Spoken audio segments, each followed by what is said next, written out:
Hi everyone, this is Tim. Welcome to North and South Podcasts, and I've got a special guest on today who I've been trying to get on for over a year. And I heard of Alex. Do you want me to use Alex Yeah, Clapp? that's fine, mate. Yeah. Alex, yeah, good. Alex, whatever, I don't mind. Alex is fine. Alex Clapp with two P's, and I was introduced to Alex through Kev Mack, who's a friend of the podcast who's been on before, talking about martial arts. And Kev's a DJ, and he DJ'd at one of the events that Alex organises, which I'll allow him to talk about shortly. But Alex has got a very important story, one that we've all heard of, we're all aware of, we'll all know people who've been affected by it, but I still think there's a lot of work to be done to get this out in the open and to deal with. I think the problem of addiction is that once you're an addict or you're addicted to certain things, it's always there. And what I found when I gave up alcohol, Alex, in 2008, which is a slightly different story, everyone on TV I noticed was drinking. I had a bottle of Coors in the fridge, which I hadn't even looked at for 6 months, and then it started getting bigger and bigger and bigger. And it's funny how the mind works. So it's such a powerful thing, addiction, and it's such a human thing that we need to get out in the open. And I'm really pleased to have you on today to tell me your story. So how are you? Yeah, I'm really good. I'm really good. Thanks for having me on. I think you're totally right, what you touched on there about the addiction thing. And it's breaking down the stigma, the old stigma that everybody had, that an addict is somebody on a park bench and, that's the only people who can be hit by addiction. Addiction doesn't discriminate. Addiction is basically, my belief is that a lot of the underlying stuff is mental health, problems that we choose to run away from. And it's one form or another that we run to as our coping mechanism, whether it be drugs, alcohol, gambling, shopping, whatever, food, whatever addiction, you choose. A lot of it's not being able to sit and face what's going on inside, not wanting to be able to deal with, the challenges that, you feel like that you're facing. It's getting away from the stigma of it. It really is. I'm an alcoholic. I'm openly an alcoholic. I'm in recovery, but I am still an alcoholic. And I accept that I can't drink because if I drink, I've got no off switch. And it takes me down the same road all the time. And that doesn't change whether I'm clean and sober for a day, 10 days, 10 years, whatever it is. I will always be an alcoholic. And I accept that. I totally accept that I call it a barometer in my brain that has gone past the tipping point and it's the point of no return. Yeah, I'm pleased to say I'm 16 months clean and sober, and life has changed phenomenally. Life's changed amazingly for the better. And I used to hear people say it, in the recovery rooms or, various different things that I've tried. And I used to look at them and think, yeah, right, whatever, absolute nonsense. But I'm now one of these people who say, yeah, my life has changed for the better. My life has changed for the better. And, for the first time in my life, in my probably entire life from my childhood, I'm comfortable in my own skin. I'm comfortable with who I am and what I believe and know what I believe in, know what my morals are, know what my values are, and I'm cool with that. I don't need anybody else to tell me what I'm doing is okay because I believe in myself. I'm comfortable with it, and it's a lovely place to be. And I never ever thought I would ever be in this place. I have to say, uh, I used to live thinking about, well, what would they think of this, and how do I look in this, and oh God, somebody will think I look like I might turn it wearing that, or it's mad how you spend so much of your life, living by what you think other people expect you to be doing or expect you to think. And now I describe it as my Kung Fu Panda stage, searching for inner peace. When Shifu spends hundreds of years searching and finding inner peace, and Kung Fu Panda finds inner peace within film number two or whatever it is. And I describe it as that. I was, determined that when I had done so much work on myself, that I wanted to then get to a stage where I found my inner peace. And I've still got bits of work to do around it, but that's okay. Everything's okay. It's a mad scenario where you start accepting I'm not the most important thing in the world. If I don't do something, the world doesn't stop. If I if I do something, it doesn't change everything in the entire world. And it's a mad concept. Yeah, it's been a journey though. I will say that it's certainly been a journey. But yeah, no, I'm in a good place. Thank you very much. I think it comes from the heart as well to be in a good place and to say I'm okay with saying that. And Yeah. we'll come back to this in a moment. I think you touched on a few things there about the holistic aspect of addiction. People have addictive behaviours and history of trauma and coping mechanisms, and they can manifest themselves in so many different ways. A lot of people go through their whole lives without even knowing those things or acknowledging those things. And one of the big things I find with this stuff, having done a lot of soul searching myself, is being able to acknowledge it and say, right, that's a problem. Okay, this is a problem for me. This is a weakness for me. And did you have a moment or a turning point, or did something happen that made you realise, right, this has got to stop? I believe Ozzy Osbourne just woke up one morning and just went, what am I doing? And he just stopped. It was literally like that for him. He woke up one morning and said, this has got to stop. And he hasn't, as far as I'm aware, drunk since. But did you have a moment like that when you said, right, like almost a turning point, or was it a gradual thing for you? So I guess a bit of background. I've had multiple different businesses. I've always been pretty successful, luckily. And I guess from the outside, I've always been, you'd look and think, yeah, he's everything. But I was a fixer, fixed everyone else's problems, fixed everyone else's lives. I didn't even know what I wanted. I didn't even know what I liked, to be honest. I didn't, if I look back, I couldn't tell you what I really enjoyed doing. What made me, feel good inside. Some people it might be football, some people it might be going to the gym, some people it might be, movies. I couldn't tell you, reading books, whatever. I couldn't tell you what I was always just fixing everybody else's problems, and I got satisfaction from helping other people. But I think it was a way of almost running away still from my problems, never wanting to look internally. So I was diagnosed with some eye conditions about 5 years ago, 5, 6 years ago now, probably. And over the last 4 years, I lost the sight in my left eye 90%. And at one point, I lost the vision in my right eye where I couldn't read or, use my phone or anything. And that was so I've nearly gone blind in my both eyes. And man, luckily, it's an unknown cause. We still don't know what it's from, but I'm very lucky in the fact that I've managed to get the right eye back to being stable, and it's currently still stable at the moment. So, thank God that I'm lucky that I've still got some vision, and that's the way I've turned it round. It's not I'm unlucky what's happened. I'm lucky that I've still got some vision. So that happened, and obviously being what I would describe as an alpha male of wanting to. I grew up where it was the bloke got on with everything. Bloke got on with everything. You suck it all up, and you don't speak about it, and you pretend to the whole world that you're fine. And that's what I did. I was fine on the outside, and on the inside, I was tearing myself apart. And that was the drink, which progressed into drugs as well, and drinking drugs. And did I want to go? I went to rehab for the first time, didn't have a problem. Came back, said, "Yeah, no, I just didn't have a problem." Went for the second time, and I spent 3 months there the second time, and I'd convinced myself that I had done all the work on myself and that I was a changed person and that I'd beaten the addiction. I'd beaten the addiction. I'm the first person in the world to beat addiction. And I convinced myself that to the point where I got on the plane and drank 5 bottles of champagne on the way home. After 3 months in rehab.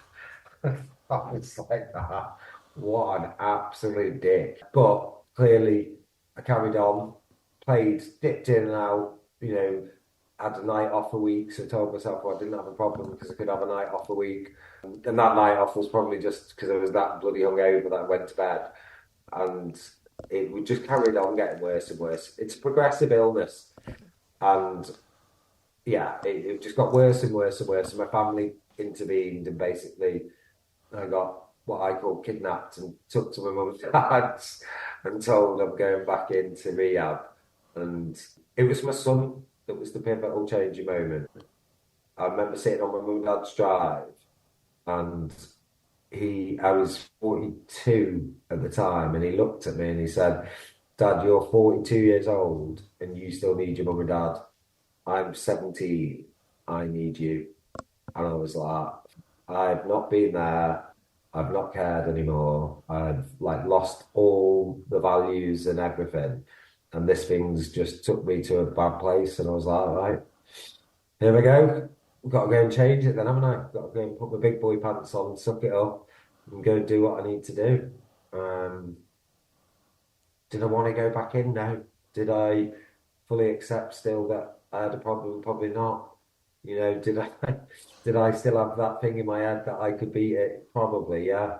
Never been beaten, so to speak, by anything in my life. It was always, head down, find a way, do whatever it takes.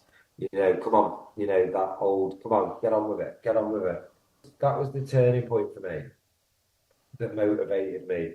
Because I think I felt like he was 17, he's got a girlfriend, he's off out with his mates, doesn't need me as much anymore. What use am I? You just let your mental state go down a rabbit hole. Yeah, no, that was the turning point where I was like, right, I'm gonna have to do this. And then when I went back into my third rehab, I got sent some actual addiction papers, some science behind it all. And I read it all, I studied it all, and I accepted that actually there is a scientific side of this that says once you go past that point of no return, you cannot go back. So there was me thinking I was superhuman and I'd be the first person to beat addiction in the world. And I actually accepted I couldn't beat it. And I threw in the towel. I threw in the towel and said, all right, I accept defeat. I accept defeat, except I cannot beat this addiction. And once I've accepted the defeat and accepted that I'm an alcoholic, I've got an illness, I've got a condition that I cannot change, it's changed my whole outlook of it. Because I spent so long fighting the fact that I was an addict, fighting that I had an illness, fighting that, that I was okay. Well, I clearly wasn't okay. Drinking 4 bottles of wine at plus a day and then drinking straight vodka at 8 o'clock in the morning. It's not something that you do if you're just not an addict, is it? Is Mm. it? Let's be honest.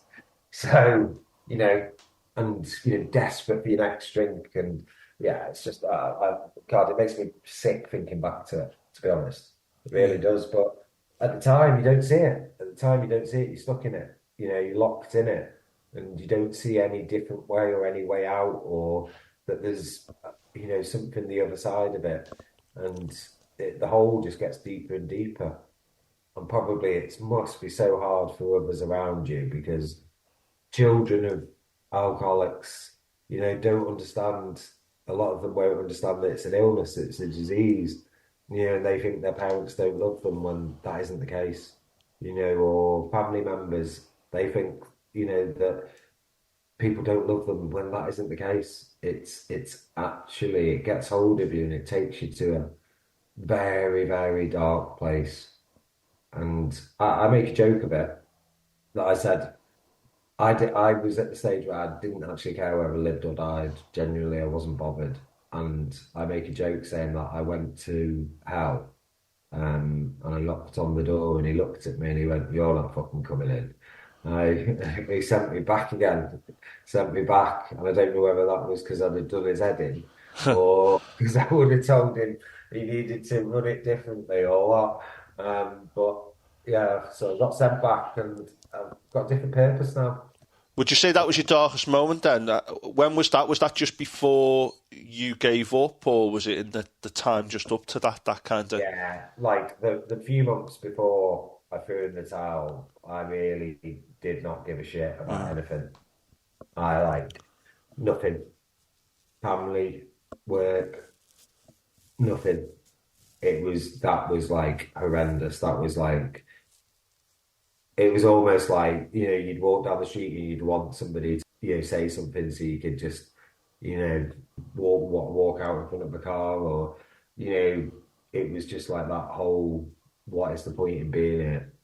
It's, I'm worthless. I'm not worth anything. Everybody hates me because of what I've done. The whole pour me a bloody another drink. That was all it was. Did How did it impact on family and work up to the point when you realised that you needed to stop that kind of turning point? Yeah, I mean, Did you manage to keep some kind of, because many people like can kind of keep the show on the road to an extent, can't they? work-wise, I kept the show on the Yeah. road. Well, I say I did. I'm sure, there was moments where I didn't. I certainly didn't do the job that I'm doing these days. In terms of productivity and being on the ball. But yeah, work-wise, I managed to muddle through. Family-wise, I was useless, absolutely useless, not worth anything to anybody. Very selfish, very all just about my next drink, all about lying, deceitful, hiding. Yeah, I was absolute shit, and that's the truth. And I accept that. I accept that I was like I was badly addicted, and that addiction just took over, and it's basically all you can think of. Those cravings of just basically if I only had like two bottles of wine in the house, it'd be like panic attack. If I didn't have like drink or if the shops were going to be closed, it was panic attack. If always wherever you were going, it was like, well, where am I going to get drink from? It's just like it's horrendous. It's horrendous how heavily it takes over your life, and that's all your focus becomes on. Funnily enough, I've got a genetic illness. I've lost some sight in my right eye. We've had this discussion before. So I've got uveitis and I take some strong meds to control it. In 2006, the doctors said you shouldn't really drink while you're on these stronger medications. And I think it was that made me say, okay, I think I was 28, 29 at the time. I thought, I've had my fun. The hangovers are getting bad. I know that it exacerbates my genetic illness. So I made the decision to stop. And I didn't think I had a problem. I used to just go out and have a binge drink every now and again. And all of a sudden, my mind just started to come up with these kinds of... It just saw alcohol everywhere. It was a Yeah, strange process. And there's still a part of me that thinks it's a real pity I can't have a drink. It's always there in my mind. And I wouldn't consider myself an addict at the time. It was always there. So for you, that's obviously much, much higher as well. And it's such a powerful feeling. But I think you're right, that surrender to it and go, yeah, that's where I'm at. And this is what I need to do. I need to acknowledge it and I need to move on. And at the end of the day, it comes down to cost-benefit analysis, doesn't it? I just know that if I took alcohol again, my drugs wouldn't work as well, and my body would suffer, not just from hangovers, but from, outbreaks of my condition. And I'm just not prepared to do that. So that's kind of where I'm at the moment. But it's a terrible thing, isn't it? And until it gets a grip of you, in an extreme sense, you don't realise its power and what it can do to people and how it turns people against not just their own loved ones and the people close to them, but like just yourself. You just become a yeah, shadow of yourself, don't you? yeah. It's bizarre, isn't it? How something that is actually a depressant is legal, and is basically raved about and advertised and thrown at everything and used for birthdays, Christmas, holidays. Every single celebration is around alcohol Yeah. and, parties, alcohol. And it's mad because it's a depressant. Yeah. You go up and then you feel depressed for a few days. And you've got to think, you go up and you don't want to feel that depressed, so you keep going up, keep drinking again, drink again, drink again, drink again. And it's like, it's just bizarre. And to be fair, with the stuff I'm doing now, I'm doing a lot of work with two national charities, national organisation of children of alcoholics and alcohol change.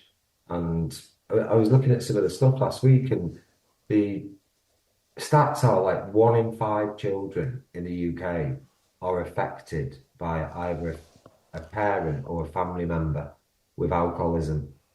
And so 1 in 5 adults in the UK actually have a problem with alcohol, or overly, use alcohol. And it's like, oh my God, it's so rife, And I think back to my own journey and the effect on, loved ones, children, everything like that. And it's just spirals. It's like a ripple effect. Touch so many people when you're in that state, and you don't even care because it just takes you into that darker place that you don't have any rational thoughts. It is like the devil just calls you. And you're right what you said, that, yeah, once you've been there, it still calls you, because alcoholism or addiction is one of the only diseases that in your head tells you that you haven't got it. So it's like having a monkey on your shoulder going, you haven't got it. You haven't got it. So what? Don't listen. You haven't got it. You're not an addict. You haven't got this problem. And you're going on the other side. You're going, I'm an addict. I'm an addict. I accept that I'm an addict. Um, so it's a constant battle. But I think the biggest thing I've learned is I can't control a thought or a feeling, because we all have so many thoughts, so many feelings that come into us. The only thing I can do is I choose what I do with it. Yeah. I can choose what I do with that thought or that feeling. So if I get a thought that comes into my head going, I want to drink, come on, get pissed, I can go, really? Really? Is that going to be a good idea? What's going to happen? Where am I going to end up? What what's going to be the outcome to me, friends, family, loved ones? Okay, maybe not such a good idea. Okay, let's decide. I ain't going to do anything with that thought or that feeling. Park it, off you go. It diminishes, it goes. But it takes time. It takes time. It takes practice. Yeah. I think one of the other things I say is that professional athletes train every single day. Why is it any different with your mental health? Why is it any different with coping with problems, addiction, challenges? You've got to find a way, a new way of, dealing with stuff. I think that's powerful. I was talking to a fellow with PTSD who says that, that like kind of internal struggle you sometimes have. And people say no. Internally, you think no. But he says he actually says sometimes out loud, no, that's not going to help, in the middle of the street. And he says people look at him sometimes. He said he doesn't care, because he said that battle that he needs to win is more important. So if someone in the street thinks something wrong with that fella over there, he says he doesn't care, because he's got a more important battle to win, the battle we're in. And I just thought that was really good when he said that. He said, yeah, I say it sometimes out loud, and I don't care who's there. Well, That helps me, well, and to be fair, the only person that we can all actually genuinely look after in the first instance is ourselves. Because if we don't look after ourselves, we can't help anyone else. Yeah. And he's looking after himself in that instance, isn't he? Because that's what he needs. So he knows that if he does that, he's going to be the best version of him for his family. Yeah. And let's be honest, if that's what he needs to do, good. Happy days, he's found a way of coping with it, isn't it? Yeah, it's brilliant. Did you have any organisational help other than the rehabs, which can help you deal with the chemical addiction in the short term, etc.? Did you Yeah, I have? think I've been to various different organisations, so AA, NA. What I found most useful for myself personally, and this is where everyone's different. Some people find AA, and that's their safety comfort zone. Some people find another recovery group, NA, CA, whatever, or it could just be, another group that you join where basically like-minded people. And we set up our own aftercare group for my last rehab where, so many of us were on a group and we set up our own calls and helped each other and chatted through and I've had that for the last 15 months or something. And that's been really useful. Really useful. It's something I never did before. You are stronger together. You can't help anybody else as much as you really want to. And I see people relapse, off and on, and hear of people relapse, and it's very sad. I lost a friend not last week, the week before, from the addiction in one of my recovery groups, and she left two young girls, and that's the harsh reality. That's the harsh reality of, the addiction. It doesn't stop. It just carries on and on and on. And it drags you to the deepest, darkest, lowest place where a lot of people don't care if they live or die. And very sadly, a lot of people do die from it. Yeah. And some of the statistics you said before, and there's a lot of advertising and, industrial kind of backing for these things. I was reading about the problem with gambling addiction recently, and there's quite a lot of prominent government members and people in parliament who receive a lot of money from those gambling companies. And it's there in plain sight. It's almost hidden in plain sight, this idea that it's just there. And I remember when they deregulated all the gambling, and they've done some things with like alcohol gambling in recent years, but it's always there and it's always tempting for people, and it's so hard because if you relapse once, all those days that you haven't gone, that you've gone without drinking can seem like nothing, but people get better with that. I know a few people who've relapsed, and they say each relapse they actually get better at saying, okay, I need to come out the other side. So everyone's different, but it is there, and people do need to reach out. And I know people sometimes call each other and text each other and say I'm having a bad day, or people phone and check up on you, and that must be so powerful to hear that kind of community support as and when you need it from organisations like the one you set up amongst yourselves, etc. Now, you've been successful in business in the past. What's your current situation? Because I heard of you've got your own organisation, haven't you, Club Soba, which I've actually heard twice independently from other people saying it's a good organisation, and the Claritee app. Do you want to tell us a little bit about those, where you're up to now? No, I'd love to. So effectively, when I came out, I decided that I wanted to try and do some good. I got sent back by the devil and told that I wasn't allowed in there. So I thought, right, I better come and see if I can start doing some good to, earn some points to be able to maybe go to heaven one day. So I thought, right, what can I do? What can I do? And I thought, do you know what? Let's show the world that we don't need alcohol. I thought for the first 13 years of my life, I never drank. Never drank as a child until I was 13. Did I have a good time? Yeah, I did. Did I have lots of fun? Yeah, I did. Did I, laugh loads and, enjoy myself? Yeah, I did. So I said, a great friend of mine, Bernie, who I've trained with for 20 years or something, I said to him, right, come on, me and you are going to have a go at this. We're going to go and set up a new company and we're going to go and do sober corporate events. And he went, all right then, all right then. So off we went. So we formed Claritee, started making some amazing partnerships, amazing connections. And over the last 14 months, we've done three big, what we call Be the Spirit events. We did one in Liverpool and we've done two in Manchester, where we had 300, 200 and 200 people come. All big, like ethos on gameplay, talks, engagement, performers, live singers, etc., etc. And feedback's been amazing. The feedback's been amazing. Obviously, it was costly. It's costly, and people buying the tickets, or buying the tables were looking, going, "Oh my God, no booze, no thanks, no booze, no thanks." And it was like, it's been hard work. It's been hard work because everybody's corporate world has always been about going out and getting drunk. But the feedback's been amazing and we've loved it. The feedback's been amazing. So we decided Byrne came up with the name of Club Soba. We were chatting just before Christmas, and we said, right, we're going to do this. We're going to do this now, and we're going to take it across the UK. So we've set up Club Soba, which is a brand of Clarities.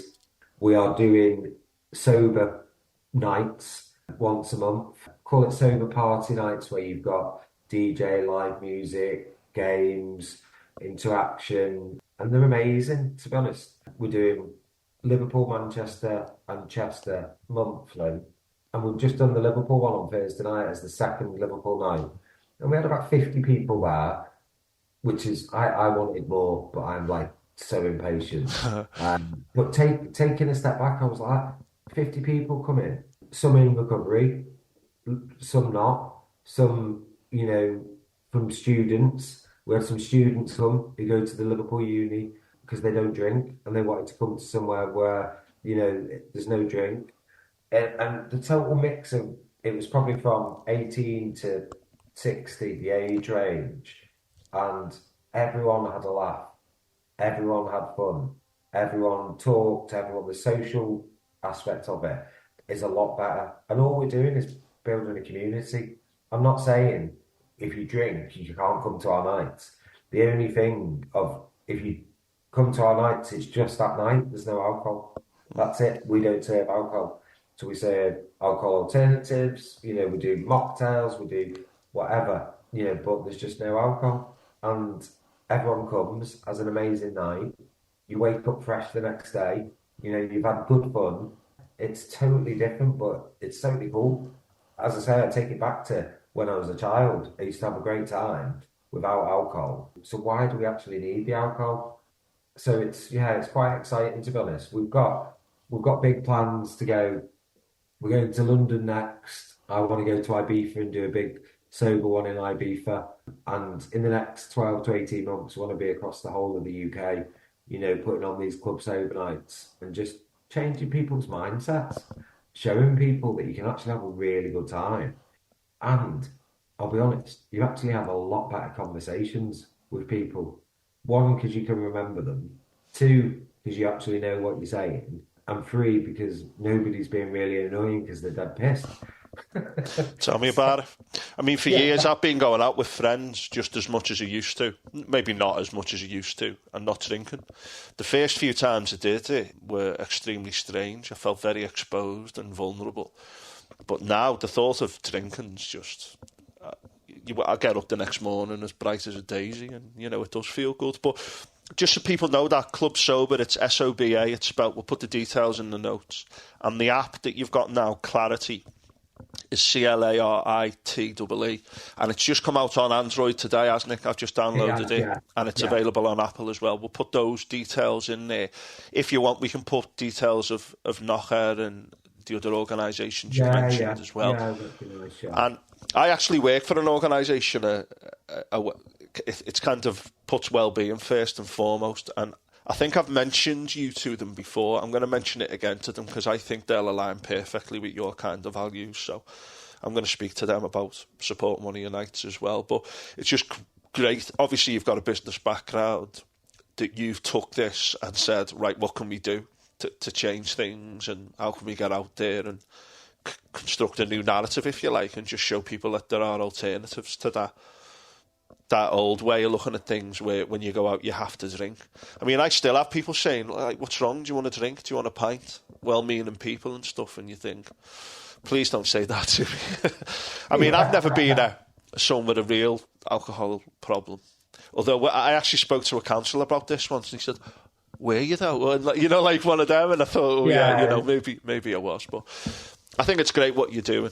I think it's great that you can talk about your story and that you've really turned things around. And I know the people who I've spoken to about the sober nights that you've done have said, oh, they're great. Like, it's for people who aren't drinking and people who may be recovering, and it just shows a different way to live, that isn't dependent on things that depress you and make you feel bad and hit you in the pocket and take you away from yourself. Keep up the good work. We've only got a minute and a half left, and I know that you're busy today, but is there anything else that you want to add before we finish? I'd just like to say that I'd challenge anyone and everyone to come to one of the nights because, all of us as children, we didn't drink. So come and try a night with, just the entertainment and the fun and actually see what you think. All right. Uh, I think the nights you've done it, I have me lad half the week. I don't think I've been able to make it because it's always on those nights, but I'm going to make an effort to come to one, Alex, and support you. Amazing. And Yeah, amazing, man. I like the idea of it because I often go out and people are like, as you know, like I drive when I go out now, so I just, when I've had enough, I go, see you later, I'm getting off. But it'd be nice to be with people who are also as sober as Yeah, me. So I think that'd be exactly. good. But yeah, we've got less than a minute. Anything else you want to say before we finish? It's all about being open to change. It's all about looking after ourselves. It's okay to not be okay. Yeah. It's okay not to be okay. We don't have to be okay all the time. And speak to somebody. Speak to somebody because vulnerability actually breeds, everyone sharing. And I think it's so important that we are open enough to share. We don't have to always be okay. I think that's a good way to end it. Hi everyone. This is an audio from Alex's son about how he feels about how his dad has turned things around. Thank you. So obviously I'm here because I've seen what my dad's gone through and I just want to help. So I'll start off a bit about, before my dad started really suffering. So me and my dad, I've grown up with my mum and dad divorced. So, it's been shared between mum's house and dad's house. So it was pretty much dad's house every weekend, do everything with dad. Dad would come to rugby, never miss anything, he'd do all this, we were more probably like best friends than like son and dad. So one of the hardest things is seeing my dad sort of go from, this superhero, this role model, he's like my whole world, and everything that he's brought me up on, morals and just saying like, come on, if you're going to do this, if you say you're going to do this, you have to do this. Just seeing him sort of move away from all of that, and he wasn't the man that I knew when he was suffering with it the most. But obviously I was going through, you got remarried around the time, didn't you? So I was probably about 14, 15 around that time, so that was a lot to take on as well. When you're at your worst, I just started sixth form, so I had a lot sort of going on in my life, so it was dealing with that as well. When he was suffering the most, the thing that really got to me, or the thing that I found the hardest, was the like constant lies and the denial. So I'd go to his and I knew stuff, say from my mum, that he didn't know that I would know. And I'd say to him, Dad, have you done this? Have you done that? And it'd be, no, no, I promise I haven't done that. But I know he has done that. And it's hard. It makes you feel like, oh well, what can I actually do? So obviously that is horrible to do. You just sort of feel a bit helpless and you sort of lose hope a bit. But yeah, it's almost like when he's lying to you, you almost just want to grab him and say, like, I know you're lying. Like, come on, please, I'm trying to help you. Let me help you. So yeah, obviously through that time, as I said before about all the morals he drilled into me from such a young age, I almost felt like this isn't my like dad, this is someone completely different. I feel like I've sort of lost my dad a bit here. So that was really tough as well. And I've got some examples that my dad doesn't mind sharing. So I think one day after school, I called in, went round, it was about 4 in the afternoon. I'd text my dad in the morning, like, hi dad, you up? You okay? No reply. I hadn't heard from him in a few days. So obviously I was quite worried.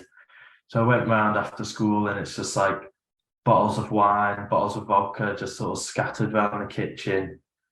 And then I go upstairs and I shout him and he doesn't say anything. I go upstairs and he's asleep. And then I'm just like, it just makes, that was so hard for me to see this like superhero I've looked up to my whole life, just in bed, bottles everywhere. So that was really tough. And then obviously I said before, like we've done everything together. He's never missed anything, even the smallest things. But then when he was really suffering, he missed my 17th birthday and my 18th birthday. So that was tough for me. You know, that was really strange because he'd always made it a massive thing for me. And just little, well, sort of important things of school as well. You know, I felt like I couldn't rely on him anymore. I felt like I sort of had to step up and like, you know, I had to sort of cover for him in that sense. So that was really hard, managing that with the other aspects of my life, obviously school, and then me and my mum, because sometimes we don't get along the best, but we've gone through all of that together, and I've always been there for him. And now seeing him, how far he's come and how he's helping other people, honestly, I couldn't be more proud of him. And then I always say to him, like, you've come so far, you're doing so well. But there's always, for me, there's just that sense of like, it's always in the back of my mind, like, oh, what if this, what if he relapses, what if that? But I feel like the more time that we spend, and even doing stuff like this, the more we speak about it, the more the trust gets rebuilt. And I feel like we are building our relationship back to what it was before, which is a really strong relationship. And I also wanted to touch on even just speaking to my friends, because I've got sort of my closest friends who knew what was going on. I was open with them, but then it was almost like, well, what do I say to people who are my friends, but they're not, you know, I don't really want them to know. So I found that hard at first, but obviously we spoke about it. And the best thing we found was just be honest, just be completely honest. You know, no one's going to judge, no one's going to say anything. I found that everyone who I've opened up to has supported me with it. So yeah, and obviously now that my dad's come out and I've seen him, the best feeling I've had. Like I feel like I've got my dad back again, and I feel like I can fully rely on him again. And he's come so far, he's done all this, and I'm really proud of him.